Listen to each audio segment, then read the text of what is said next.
Welcome everyone. We have a great turnout for tonight's topic. This is a great topic that I'm really excited about local law 18, short-term rentals and Airbnb listings. One quick disclaimer that I want to throw out there. At least for me, I'm going to be using the word Airbnb and short-term rentals interchangeably, but it all falls under the same umbrella. Airbnb is just the 800-pound gorilla in the room that we all recognize. And without further ado, let's go ahead and introduce our guests. So first, I want to welcome Sherwin Belkin. Sherwin is a founding partner at Belkin, Burden, Goldman LLP and has represented owners in numerous proceedings and hearings before a vast range of bureaus, departments, and courts. Mr. Belkin has lectured at seminars and is frequently called upon for interviews by the New York Times, Wall Street Journal, and The Real Deal and beyond. Mr. Belkin has been recognized as a super lawyer and awarded an AV preeminent standing, which is the highest rating for both legal ability and ethical standards as determined by the bar and the judiciary. Up next, I'd like to introduce our other guest, Aaron Schmulewitz. Mr. Schmulewitz is a graduate of NYU School of Law and currently heads the co-op and condo practice at Belkin, Burden, Goldman LLP. Aaron's practice includes the representation of more than 250 cooperative and condominium boards in New York City and has close relationships with virtually every major cooperative and condominium management firm in the city.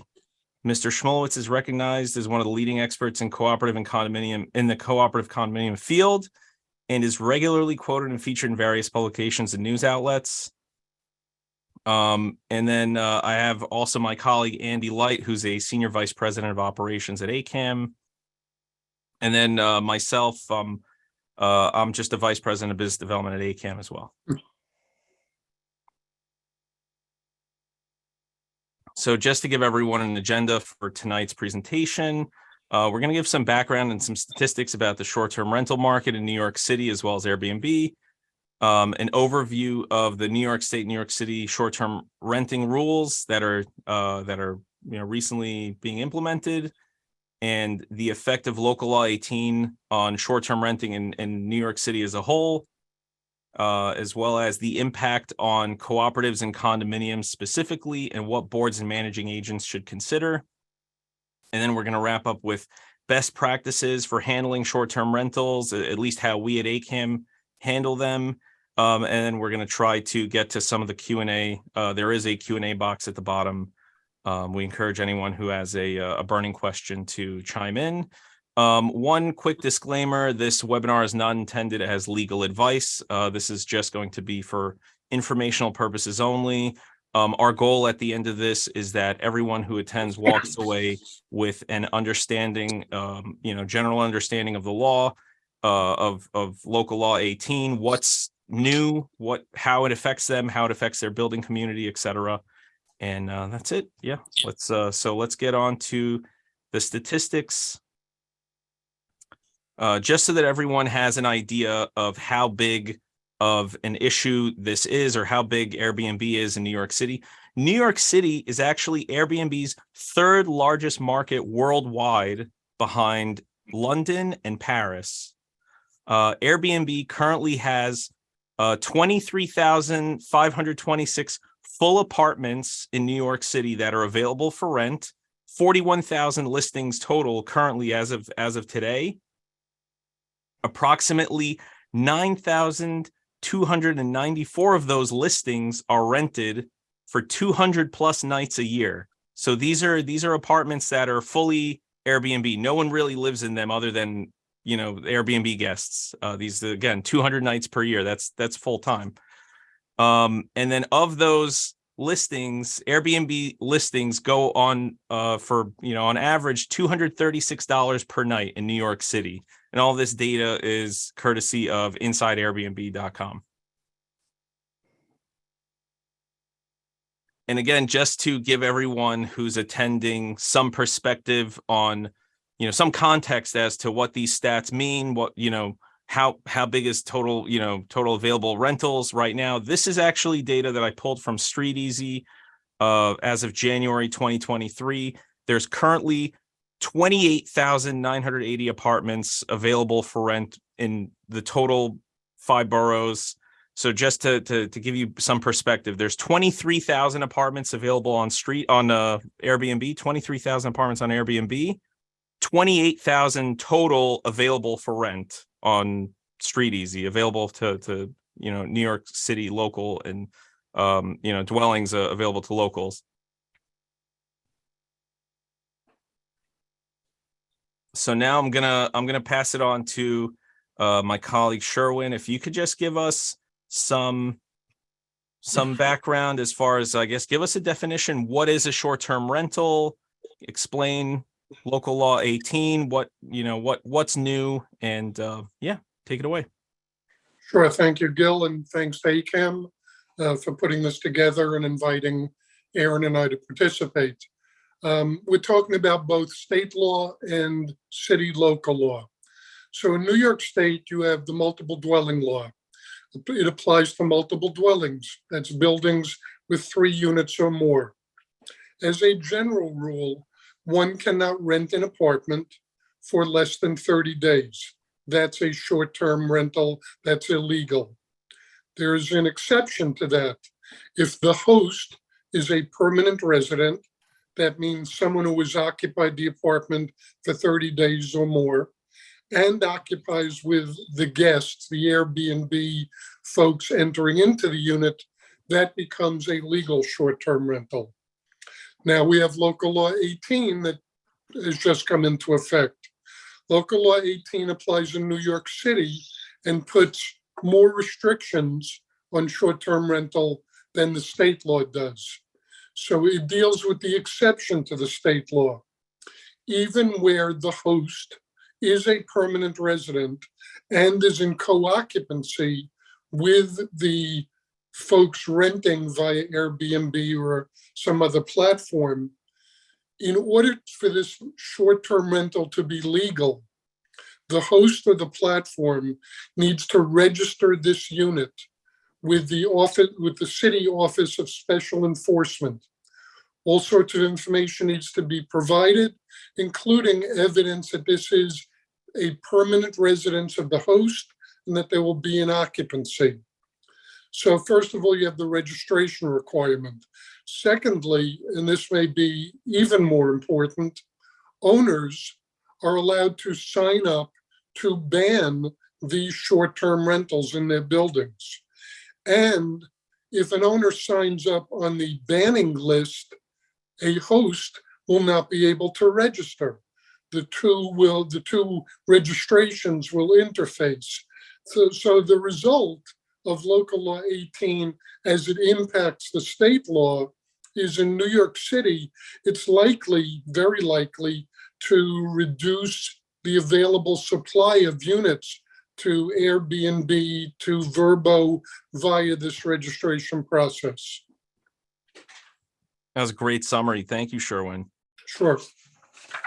And so, yeah, what's new is that new process of having, as of this Monday, I believe that what's new is that process of having to register your building as either, prohibiting your building from hosting Airbnbs, right? That's correct. I mean, Monday, March 6th is when you could sign up, and my phone and email was blowing up from owners wanting to know where do they go, how do they sign up. Didn't talk to a single client that did not want to get on this list. amazing. So yeah, some quick questions I wanted to run through for you. Why does New York City want to regulate short-term rentals and Airbnb listings in the first place? Well, I think there's multiple factors. One is it takes rental apartments off the housing market. New York City has a dire housing shortage. Gil, the statistics you gave, particularly units being rented via Airbnb for 200 days a night, those are units that could be rented to New York City residents and their families for full-time occupancy. Those units aren't available.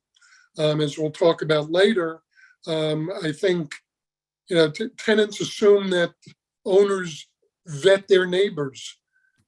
Airbnb loses that. You can be living next to a constantly changing set of suitcases and neighbors, not someone that's really been vetted. I would also suggest that, COVID had a dramatic impact on the hotel industry in New York.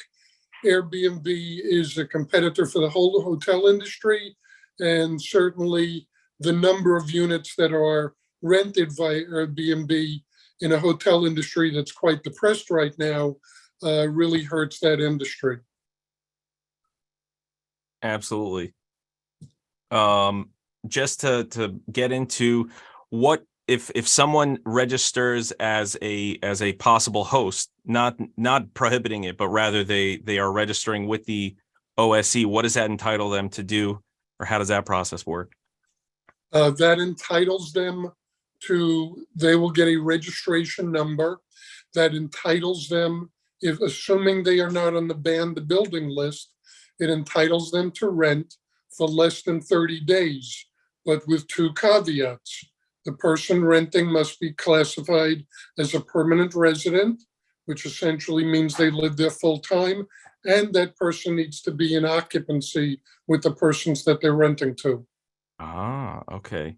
So just one room within their dwelling they could rent out, right? I believe it's up to two guests. Up to two guests. What legal action can property owners, tenants, or building management take against renters who violate these rules around short-term rentals? Well, as a general rule, litigation is expensive. It's time consuming. The housing court, as a result of the pandemic, is beyond backlog.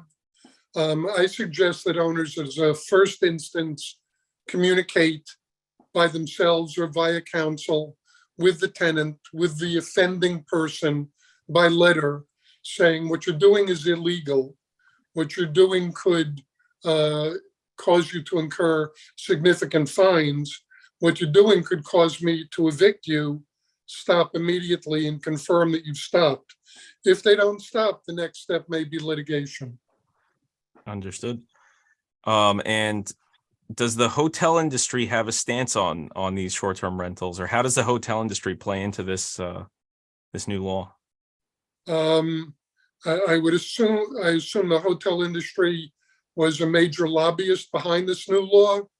The hotel industry's feeling about Airbnb, Verbo, etc., must be somewhere between despise and disgust. I wouldn't assume they're big fans, so I assume the hotel industry is thrilled. Excellent. I did just get a quick question in here that I somewhat applicable I wanted to cover. Is there any indication yet of whether services like Airbnb will comply with this local law, fight it, or simply ignore it? Do we know that yet? Has Airbnb made any sort of? I don't know that they've said affirmatively that they will challenge it. They have made a number of statements that this is draconian, over the top, perhaps setting up a claim of some sort of municipal overreach. But I've not read anything where they've specifically said they're going to challenge. I'd be shocked if they didn't challenge it, because the purpose of it is to cut off the supply, as Sherwin mentioned, cut off the supply of available apartments. And that is essentially putting their business model at risk. I'd be shocked if they don't seek to challenge it. Good input. Gian, if we could go to the next slide, I'd like to get into specifically how this plays into the dynamics of co-ops and condos. I know that's a major concern for most of the participants today, and anyone who's on the board of their building. How they want to know, how does this affect us? So for Aaron, does the new law have any differing effects on co-ops and condos, or how would a co-op or condo interact with this new law, these new registrations, differently than a rental building, or would it all be the same? No, legally speaking, it's all the same. Property owners can now, the whole goal of this law is to allow property owners to reassert control over the use of their property. And that property owners includes co-ops and condos or the boards. Instead of an owner of a building, we have the co-op board running the building or the condo board running the building. But in terms of taking advantage of this new law by getting on, for example, getting on the prohibited buildings list, co-op and condo boards are just like building owners. They can and they should take advantage of the new law as soon as possible. Amazing. The law applies to Class A multiple dwellings, units in Class B multiple dwellings, which have been approved by the city, by New York for legal short-term occupancies are exempt from this requirement. Let me see. Oh, this just gets into, yeah, if you could just give us some info as far as the fines or the penalties. This is open to either Aaron or Sherwin. What are the violations in terms of monetary violations that Well, for individual violators, in other words, apartment owners, the fines are they range from $100 to $5,000 or triple the revenue. That's for each violation. So theoretically, one night of illegal Airbnb usage, each night of illegal Airbnb usage is a separate violation, which could trigger a fine of, let's say, $5,000. It's a pretty expensive night. The penalties begin in July of 2023. There's a separate set of penalties for the booking services like Airbnb, and those are $1,500 per violation, $1,500 per violation. Once again, listing an apartment illegally or in violation of the new law, every time they list it is a separate violation. So the violations here, the fines here are hefty. Yes, absolutely. That's what it sounds like. And Gil, I just wanted to mention, as Aaron just pointed out, for the providers like Airbnb and Vrbo, it's not merely reaching fruition and actually renting illegally. It's the advertising that can really hit them in the pocket. Yeah, absolutely. One quick question that I had for Aaron, as far as in a condo, if you have an individual unit owner who has not, they want to participate and they come to you as a management company, they say, hey, I didn't opt into this. I want to, I own my unit outright. I have a deed. I have, and I want to rent it out on Airbnb. You have no right to stop me. What would be an appropriate response to someone like that? Well, the appropriate response is the correct response, that the condo board does have the legal right to stop them. When they bought their apartment, they signed on to a set of bylaws. The bylaws say that the condo board makes all decisions with regard to operations in the building, and the condo board has the authority under this law and many other laws to do various things and to make various decisions on the use of the building and apartments in the building. That apartment owner might want to use his apartment as a recording studio or a blacksmith shop or a warehouse, but he can't do that either because the law prevents that and the condo board will stop it. Excellent. Now, one quick question. This was a hypothetical scenario that we cooked up before the webinar. Can a building owner convert all of their units? If someone owns a building, can they convert the entire building into Airbnb rentals? How would that apply? Would that, how this new law affect that? Well, then each apartment would have to comply with the new law. Each apartment would have to be registered individually. And by the way, an owner can only register one apartment per owner. So the answer is no, you cannot. Oh, okay. That's a good caveat. Okay, I didn't know that. All right, Gianna, I think let's go on to some of the best practices. And Andy, I'm going to start with you on this one. What are some reasons that our boards would want to prevent short-term rentals from taking place at their building? Sure, Gil. I mean, various reasons. I mean, obviously, I don't, condos and co-ops specifically have stability of ownership. You wouldn't want a transient occupancy in and out. Transient occupants will have a tendency to care less about the building and their surroundings, how they treat it. But I mean, additionally, everyone's vetted in a condo and a co-op to some extent, right? So, you're going to be putting people in and out regularly. You have safety issues, security issues, privacy issues. I mean, for all of those and probably 6 others I'm not recalling at the moment, it's just not what you would want in your building, basically. Most of our buildings, condos, co-ops specifically, have this more community sense, a stability, a vetting process in place when those residents come in.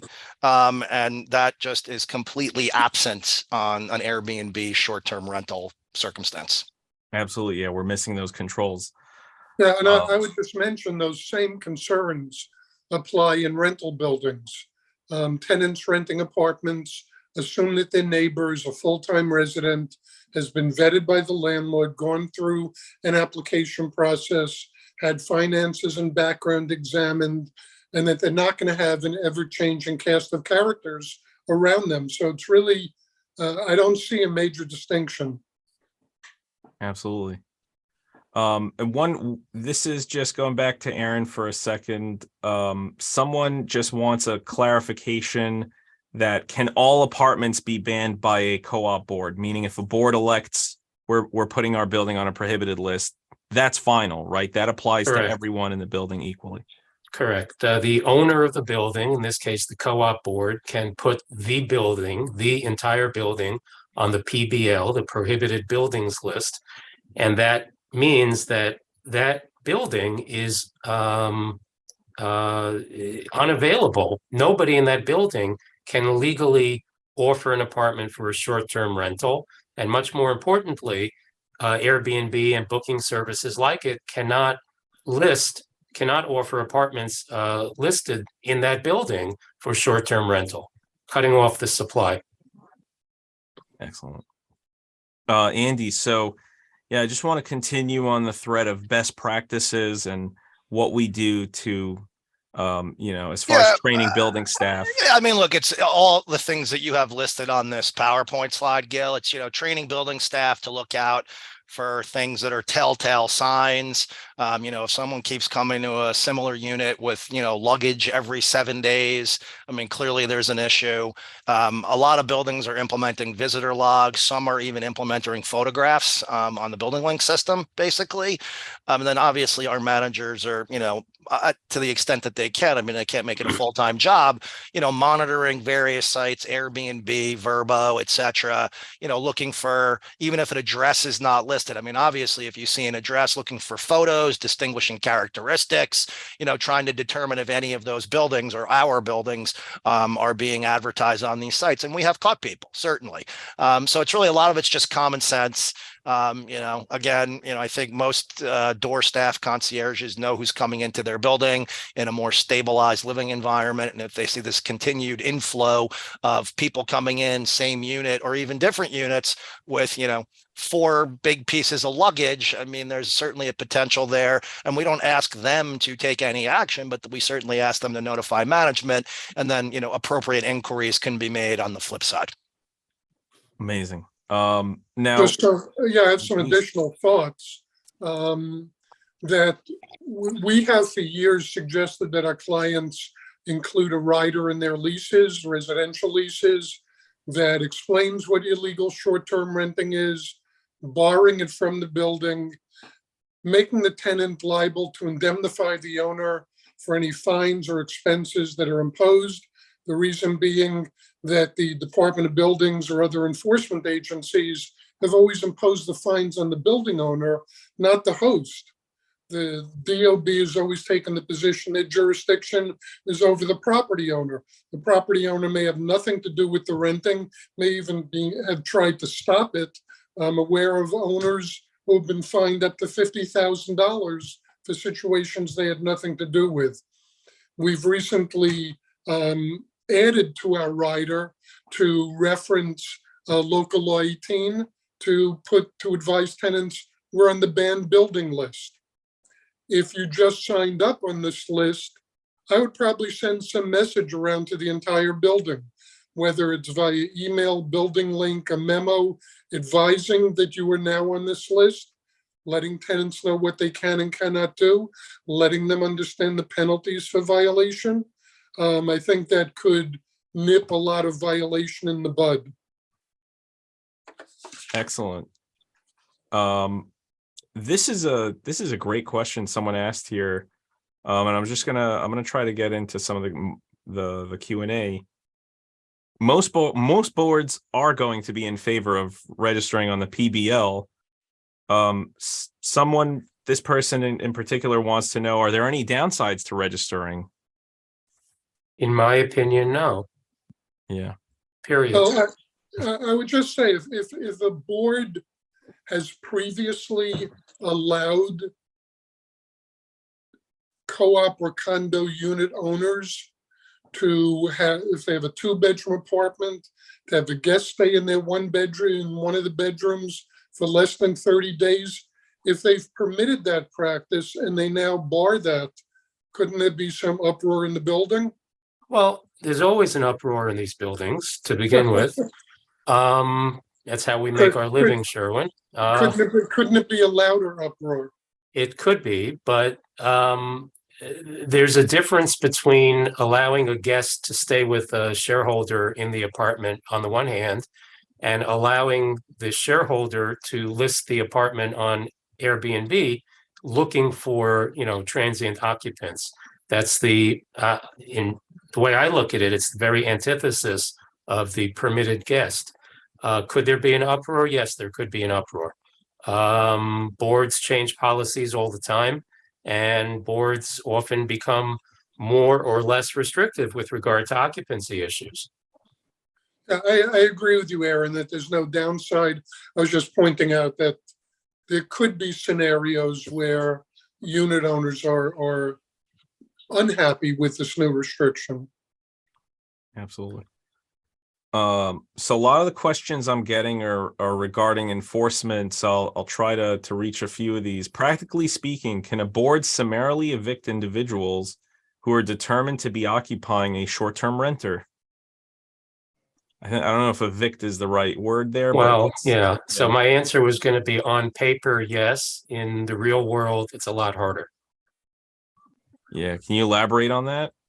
Well, as Sherwin indicated, the courts are very backlogged to begin with. The courts, even before they were backlogged, were somewhat pro-tenant. And the combination of the two would make it harder and longer and more expensive for a board to actually evict somebody for violating these restrictions. And I would argue, you're not going to take a step like trying to lock somebody out or change a lock. That could Right. be deemed illegal. So that's nothing you can do. So unless you're going to get into a physical altercation with somebody, I think it's probably best to deal with it administratively and as needed, as opposed to in the moment live trying to prevent that person from accessing the unit. Aaron Sherwin, I'm certainly happy to hear any thoughts you have on that regard. No, in my experience, if someone comes to a building trying to gain entry to an apartment and they have been given some license to enter by the unit owner or the prime tenant, yep. If you call the cops to say, don't let this person in, the police will not 99% of the time say this person has consent, let them in. If you think you can bring legal proceedings, God bless you. That's sort of what I was trying to get at, I think. Yes. Someone asked a very general question. I guess, Aaron, if you want to handle this one, what about sponsor units? What about sponsor units? So as I indicated before, the law restricts only one apartment, assuming the building is not on the PBL. That's the first question. Did the board put the building on the PBL against the sponsor's wishes? Number one. Number two, assuming the building is not on the PBL, the sponsor can do at most one apartment. You're limited to one apartment. And the sponsor can only do that one apartment if it complies with the very onerous and, to me, intentionally difficult hurdles that the law throws up to registering. But even if the sponsor does everything right, the sponsor can only do it for one apartment. Understood. Just Someone, one addition, Gil, one additional best practice. There are sites, I recall one like Sublet Alert, where you can enter your property and you get triggered if there is entry into your property or an attempt to sublet it. There are various other databases that, in addition to just scouring Airbnb and Vrbo, that you can sign on to try to preemptively stop rentals.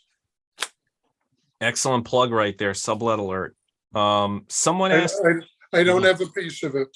No, it's it's the first time I've heard of it, but I'm familiar with similar websites. And yeah, it's a great resource. What department? Someone's asking, what department will arbitrate these penalties? The ECB, DOB, someone else? I know the OSE is the one who's enforcing it, but if either of you know a little more about that. I would assume they'll be heard at the ECB. Mm-hmm. I would assume that. I don't know the answer. Yeah. Will Airbnb, okay, so this is a really just a more of a Airbnb specific question. Will Airbnb start withholding money from the hosts that are doing this illegally? This is, I don't know if anyone on this call would be privy to that. Who is deemed a property owner if a condo unit is illegally rented short term, the deeded unit owner, or the condominium itself? So who would the city go after in that case? I think we've covered, if you're on that list, if you're on the PBL, it's the condo. I think, as Sherwin indicated before, the city is going to impose the fine on the condo. Right. And if the condo wants to turn around and try to recoup it or bill it back to the apartment owner, that's between the condo and the apartment owner. Understood. Sherwin? Yeah. That's. I think that's correct. Although, as I read local law 18, isn't the condo owner ultimately liable?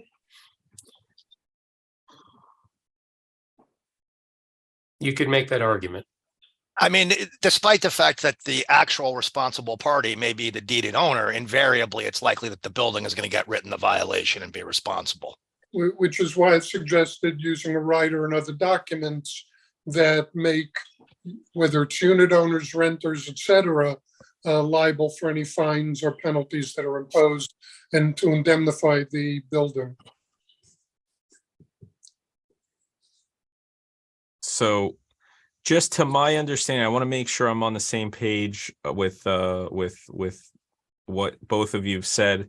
This PBL, this prohibited buildings list, this is going to be provided to Airbnb and as a prohibitive measure, like preventative measure, so that they're aware, hey, if these buildings come up, if anyone tries, being a host on any of these buildings on this list, you're not even, it's a non-starter. You're not even going to allow that listing to populate on your website. Right. But it goes beyond that. The PBL is to be publicly accessible. So anybody can go on the website, theoretically. Anybody can go on the website and check. But yeah, I assume that the OSE is going to inform Airbnb, all these acronyms, of the PBL. And yeah, they would then act at their own risk. If they take a listing, sure. Okay. And again, if you're on the PBL, those units can't, even if a host wanted to comply, they can't then register their unit.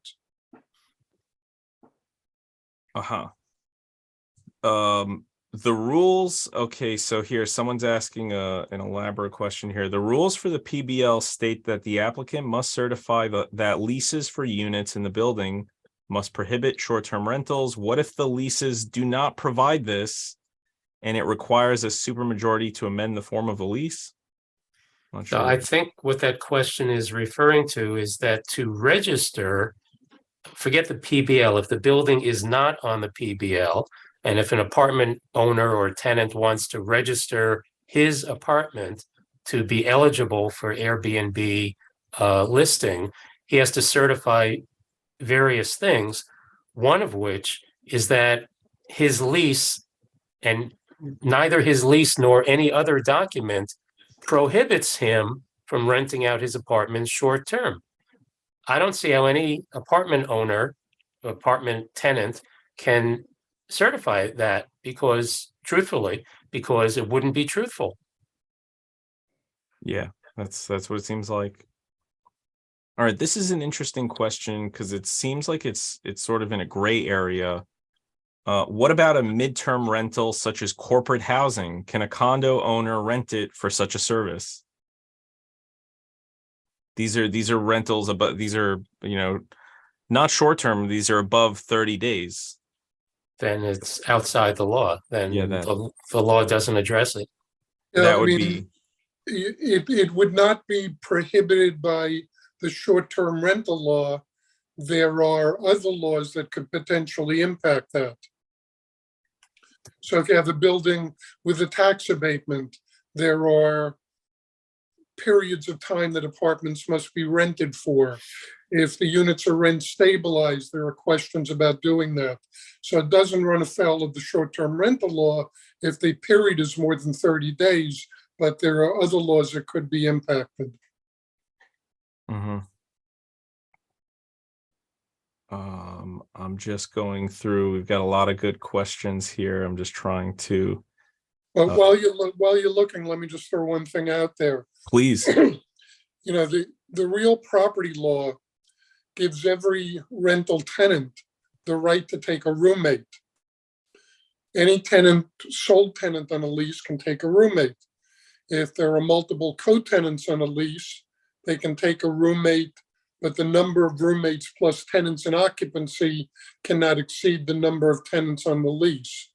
My expectation is there are going to be folks that are making all sorts of claims going forward that this person is my roommate, this person is a member of my immediate family, this person is my short-term guest, to try to end run around these limitations.